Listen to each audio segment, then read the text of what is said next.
Now we're shooting this on June 14th, and it's 88 degrees right now and humid, so I might be a little sweaty right now. This is not the time of year we like being in the woods, but we like shooting videos in the woods. And we're gonna shoot some more on the whiteboard today in the air conditioning, so we'll get a little bit of break here in a little bit. But a lot of you are seeing this video end of June, early July, whenever we plan and structure to put this video out, but pretty soon. And a lot of you are getting your hopes up right now because you're seeing giant bucks on your trail cameras, and those cameras are really lying to you. Let's look at what I find are facts. It's the more I see it, the more factual it is. And the more you experience it over and over and over again. I talk to clients, talk to a lot of people online. But if you're seeing a lot of mature bucks right now on your trail cameras, if you're seeing a lot of mature bucks on your land right now, that's not a good thing. It's cool that they're in the area, but bucks need a totally different type of habitat for the summer as they do during the fall. Now there's people out there saying, I'm seeing them all the time.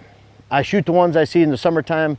Count yourself very lucky. You're in the 5% club the bad way, meaning that if the deer like being on your property in the summertime, during the summertime, and then they're also there during the fall, and I'm talking 1,000 acres or less, 500 acres or less, then it shows there's a very extreme limiting factor of food or cover that they're finding on your land that they can't find generally in the area. For example, Northern Ohio, where I've been on a property where between the neighbor and the landowner, the client, they had 46 acres. There wasn't a parcel that big within 2 miles in any direction. It was all ag land.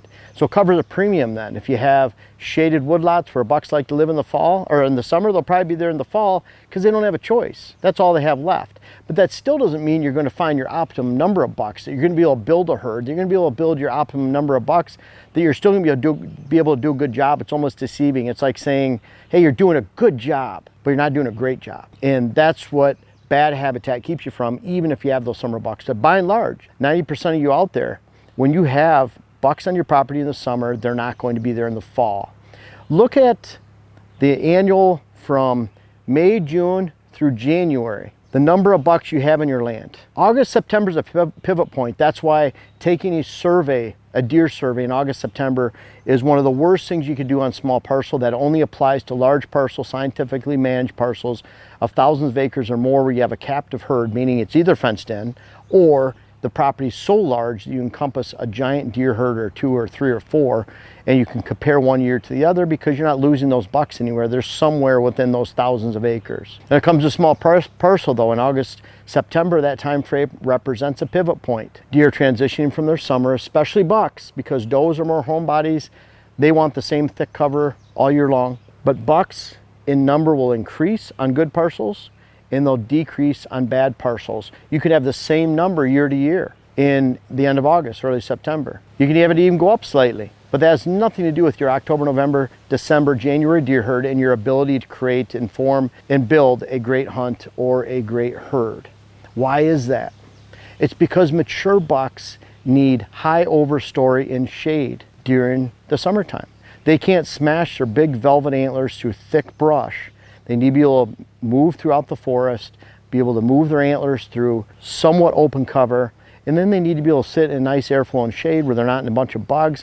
We had a lot of deer in the fall on our UP property down in the swamps, but those are buggy, hot, sweaty, and very thick on the property during the fall. During the summer, they were horrid, trying to get through there. So the bucks were all up in the hardwoods, out on the public land where they weren't at during the fall. They also need summer food. They want to find the best food. Bucks have a home range 5 times more or greater than doe family groups and does. So they're willing to go find that food, and they will find the food. They'll find the food that's unpressured, next to big open canopy, open hardwoods. That summer food of beans or alfalfa is gone or frosted out or harvested when you get into the heart of the season, and those deer aren't staying in those big open hardwoods anymore. And that's why you see that giant annual shift to whitetail bucks that I've been writing about and talking about for many years, from bucks shifting from their summer habitat to their fall habitat, where does want thick fawning cover, they want fall escape cover, and they want winter thermal cover, all thick, thick, thick. They'll stay in the same small home range. So when you're getting pictures this time of year during the summer, they can really lie to you. We're hopeful about some, but we know they have adjacent cover that they're staying on during the fall. Don't ever think or assume that because you're not getting those pictures until the middle of the night, there's not that many of them. One of the things hunters say is, well, they went nocturnal. It's during the October lull. They're just nocturnal. No, if you're not getting pictures of them until the middle of the night, that means they moved a mile, mile and a half mile to get to your position. And a lot of times they move about a mile and a half. That's their average summer fall shift. It could be miles in big wilderness country, and it could be less in big open ag land, or it could be more because there's not good cover or food still standing in the fall and bucks are willing to go find it. And you can imagine when you add the complexity of hunting pressure, it gets even worse. Bucks will just completely disappear. It's not because they're sitting on a knoll 200 yards away and then just getting up. It's because they're gone. They're not there. If you're getting pictures of them in and around daylight during the summer, you should be during the fall if they're still there, but they're not. They're gone. So what do you do about it? What can you do? How do you scout during the summer? How do you think, where am I going to put a stand location? What we're doing is we're looking at the lay of the land. We're looking at funnels, where you have two woods that constrict down to a narrow point, swamp on one side, big open hardwoods on the other, two thick patches of cover that connect by a bench system, a flat system in hill country that bucks can cruise on. We're looking for old sign within that woods, and then within that cover, we're looking at historical sign. We're looking at years of rubs and scraping activity, not just rubs from last year. But we're looking for those not on the edge of fence rows and the edge of cover where they're made at nighttime. We're looking at where back in the woods are funnels, benches, saddles where there's a low spot in the top of a ridge where bucks cross when they're cruising. We're looking at where should a buck be during the fall based on food and cover that he needs. And we're going to find that old sign, and then we're saying, okay, this makes sense. That's where you should be putting your summer trail cameras. It's really cool to see all these big bucks coming out, but if you're actually getting a lot of buck pictures, that's not a good thing as it goes to fall. And guess what? Where you're getting those pictures is typically, now I know there's 5 or 10% out here that are going to scream and say I'm wrong, but 90% of you out there, 95% of you, you're not going to get pictures of those bucks in that same location in the fall. They're going to be in a different location.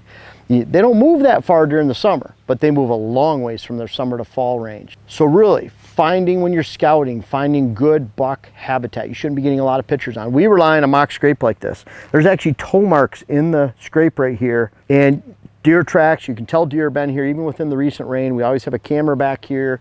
We're getting that up pretty soon here. This is where Kermit, where I got a picture of him. I didn't shoot him here during the summertime. In fact, we don't see a lot moving through here. We're trying to change that. We added a switchgrass bank up here for cover. We added cuttings down below in big hinge cut areas for bedding areas. We're adding a water hole right back there. So we're gonna spruce up this area because it has good lay of the land features that we can get in and out of, and deer do move through here. But we expect bucks to be in their summer habitat during the summer, their fall habitat during the fall. Again, we're looking for areas, where do I think we can kill a buck during the fall? Fall habitat, fall food, fall movement. That's where we're putting our cameras during the summertime, because the cool thing is when a mature buck comes through there during the summer, hopefully it's random. That's a good sign. You're only getting a picture of him once every week or two. He's probably getting bumped off someone else's property when they're putting trail cameras out during the summer. When people are driving the road, shining him at night, they're seeing those buck, they're bumping them off, and then you occasionally see him because he's telling you, I'm gonna be back during the fall. Those occasional sightings are awesome, because a lot of our occasional sighting bucks, big bucks we see during the fall, or see during the summer, are ones that we consistently hold during the fall more than anybody else in the neighborhood, because they want our fall habitat. And that's the second thing. You're finding areas where you expect fall movement. You're putting cameras. We put mock scrapes. We know if a buck comes through there, we have him during the fall, he's coming back. But we're also building fall food, fall cover, winter food, winter cover, if you have enough room. We're not building summer cover, summer food, because we don't have enough resources. I'm planting 16.5 acres of food plots here for the fall on 245 acres. We have about 2.5 acres, 2 3/4 acres you plant in Wisconsin on the 32 acres that we hunt over there. 32 acres of cover, about 40 acres of fields and food plot area, but we have about 3 acres. That's all the food plot acres we could have because it's too hilly over there. But we're putting all our effort into the fall. We don't want any summer food because I want them on the neighbors around here feeding during the summertime. Let them take care of them. Let them eat the alfalfa out here. Beautifully manicured soybean food plots around here. We're gonna hold them during the fall. We're gonna see them the majority of the time.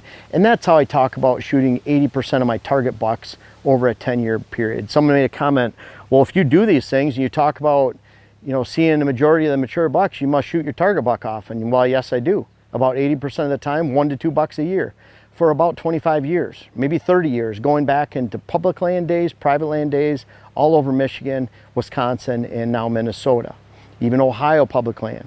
Pennsylvania public land. Because if you're looking for fall food, if you're looking for fall cover and you're ignoring the summer buck lies of trail cameras and sightings, you're going to be well on your way to finding consistent success, especially if you even build it on private land. If you don't have private land, go find it on public land. Go find fall food, fall cover. Ignore the summer food, and you'll be on your way to consistent success, not only this season, because it only takes one season. You can either build it on your own property in one season. If someone tells you this takes a decade, if this takes 5 years, run like the wind, because this only takes one growing season, just like public land. Yeah, you could get to know a public land parcel better over a decade, but you should be able to find fall food, fall cover, because there's not much of it right now this off season. Whether you build it, find it, ignore the summer patterns, ignore the summer signs. It's cool that they're there, but know the best properties, public or private, are going to have the best deer herds in October, November, December, and likely not in June, July, and August. And that's a pattern we say anywhere a whitetail roams. And the cool thing is you can take advantage of that and have a great hunt, build a great herd for this fall. Folks, I want to make sure you check out my web class video series, whether it's how to design your food plot program or how to design your property in general. And we have a new one coming out that'll be how to hunt the rut. But these bucks back here are a testament. Some of these bucks go back to 93. They're even in different states. I urge you to check out those web classes that you can help yourself, help your land, help your hunt. The link is in the description. And also for those that have tried them out, I encourage you to offer some feedback in the comments below. Thank you.